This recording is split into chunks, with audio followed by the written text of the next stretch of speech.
I asked them, one of these ancient ones at that time, if they were the caveman that we speak of. I said it that way. I taught anthropology at a New England college for a short time back in the 70s, and so my background is from a Darwinian perspective. And he said, no, I don't know anything about that. And I said, well, where did you evolve? And he said, we were brought here millions of years ago during the times of the dinosaurs by friendly star people, that their planet was being destroyed by volcanic eruptions and so forth, and some ETs would come and kill them and eat them. And good ETs came and took them all off planet and looked for other planets to drop them off at, and they did. This is what he told me. And I said, I asked about us, and he said, oh, we were seeded back then, but your people were seeded much later. And I said, seeded? I knew what he meant, but I never gave it that much thought other than my academic background. And a month later, a friend of mine sent me Zecharia Sitchin's book, The 12th Planet, and that answered a lot. However, there's other races that have dropped off people, not just the Anunnaki. For example, the Dogon people of West Africa, they claim they come from the area in the constellation Sirius.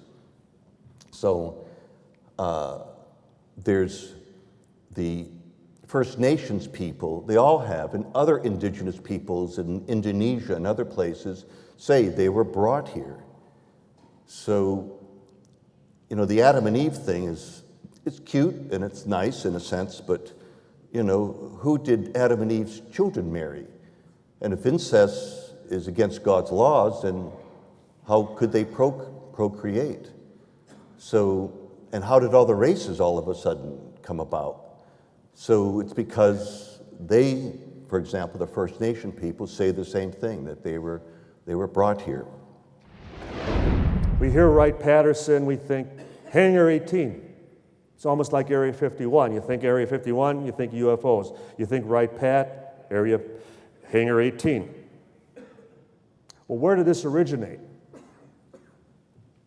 And we ask that because there never was, and there presently still is not, a Hangar 18 at Wright-Patterson Air Force Base.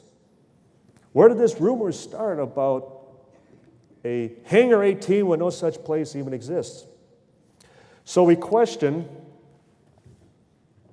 the possibility of, first of all, the movie that came out in 1980 with Darren McGavin and Robert Vaughn about a crash recovery and how all the materials were taken to Wright-Patterson in Dayton, Ohio, and specifically Hangar 18. And we would actually interview the writer, the director of the movie, and he himself didn't know where it came from. Just that it was the talk at that time, Hangar 18. And that this is where alien technology was reverse engineered and developed.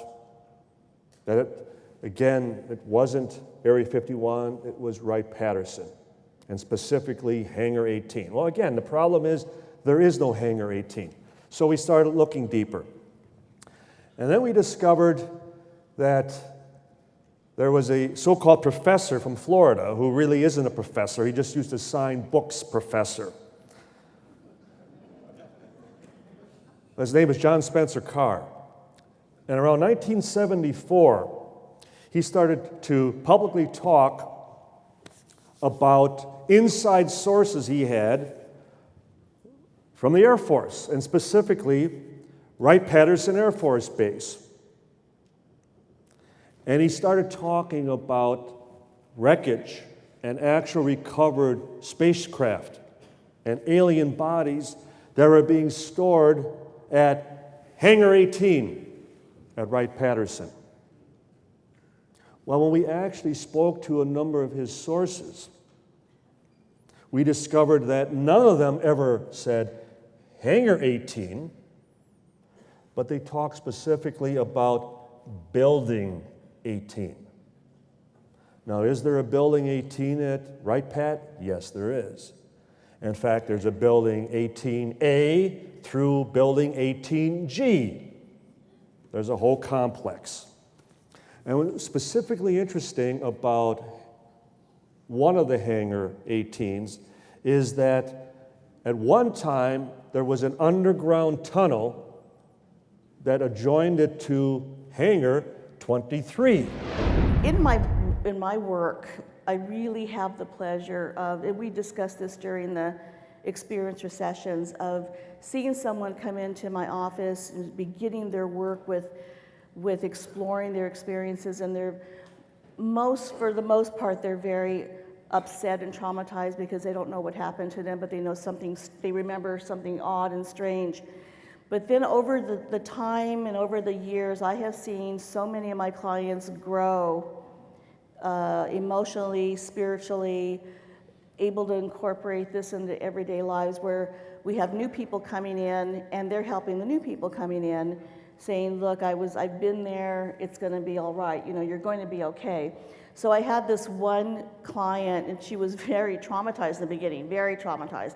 And working with her, I've worked with, and the question came up this morning, I've worked with some of my clients for 20 years because it's an ongoing experience. It begins in childhood, follows the person through their life, follows family lines, their children, their children's children. So it's not the type of work where I could tell somebody, okay, it's going to take 6 sessions and you'll be cured. This is a very, very different type of work, but it's also extremely rewarding. This is the baby tanks that Steve Neal drew, and I know in talking to several of you over the years, many people have also described seeing this on the craft.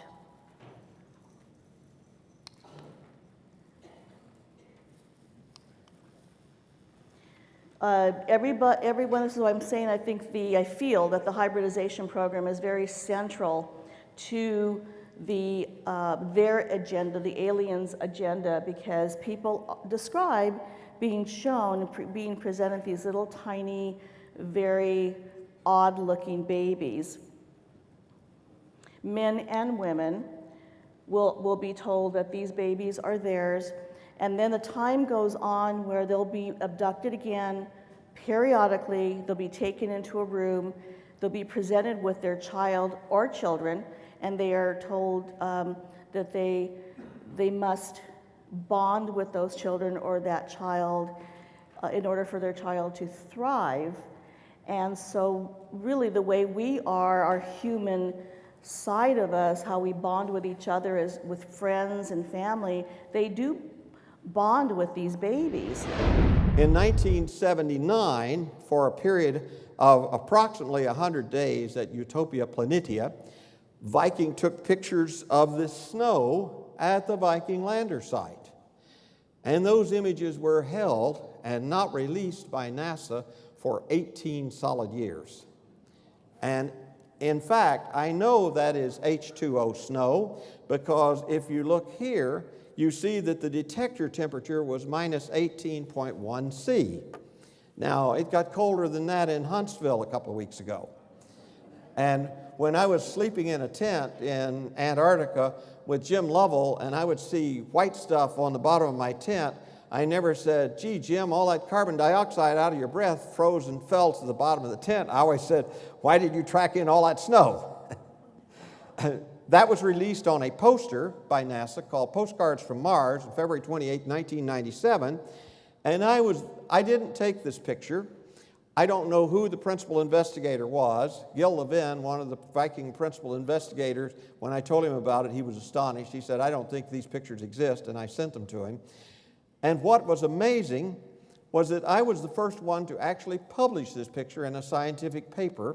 but gave credit to NASA, of course. I did not know who else to give credit to, but that picture should have been on the cover of the New York Times and on the cover of Scientific American or Nature, because it is a spectacularly beautiful picture, but it shows water on the surface of Mars today in the form of snow.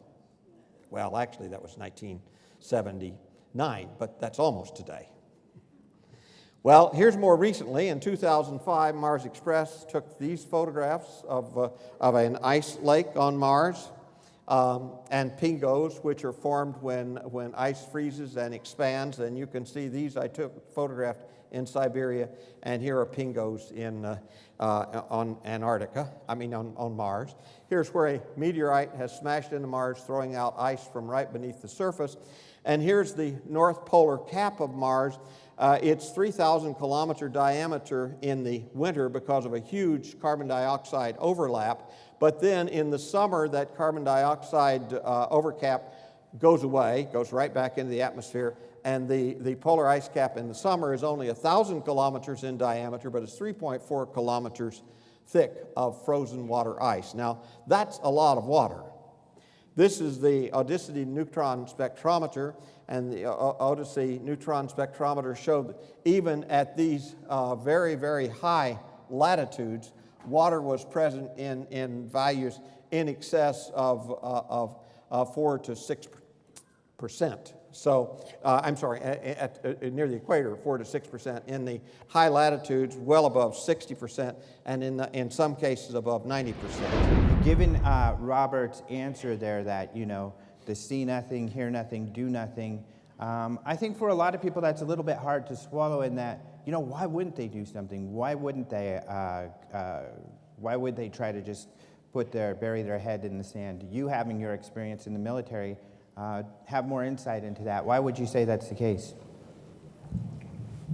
Well, first of all, as I'll say at the top, Condon was right. The question to Condon was not are there UFOs, the implications of is this a threat? The Air Force had spent considerable amount of resources over a number of years, up until 1969.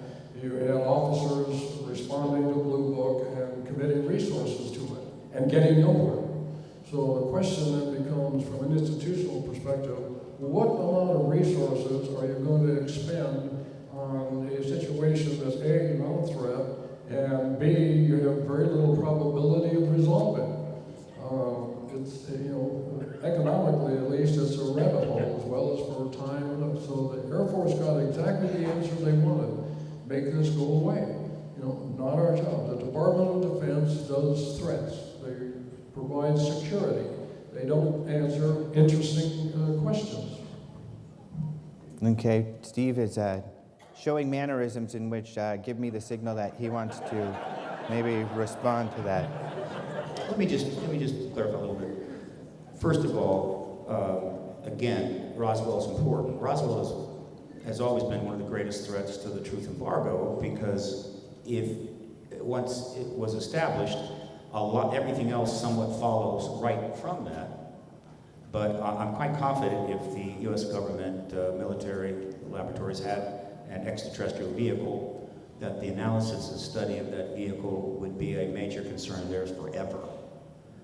I'm quite confident that they had any dead aliens, which obviously would confirm non-human intelligence engaged in the planet, that their interest in aliens would go on forever. In terms of MJ-12, the fact is no, the United States government did not issue a white paper explaining their full engagement of the ET issue from 47 and publish it in the New York Times. It turns out the documents turned up in the mailbox of some researchers. They were studied intensively by Stan Friedman, by Robert Wood, by Robert Wood's son Ryan, and others. I would encourage anybody who is interested to go and look at that research. Go over carefully.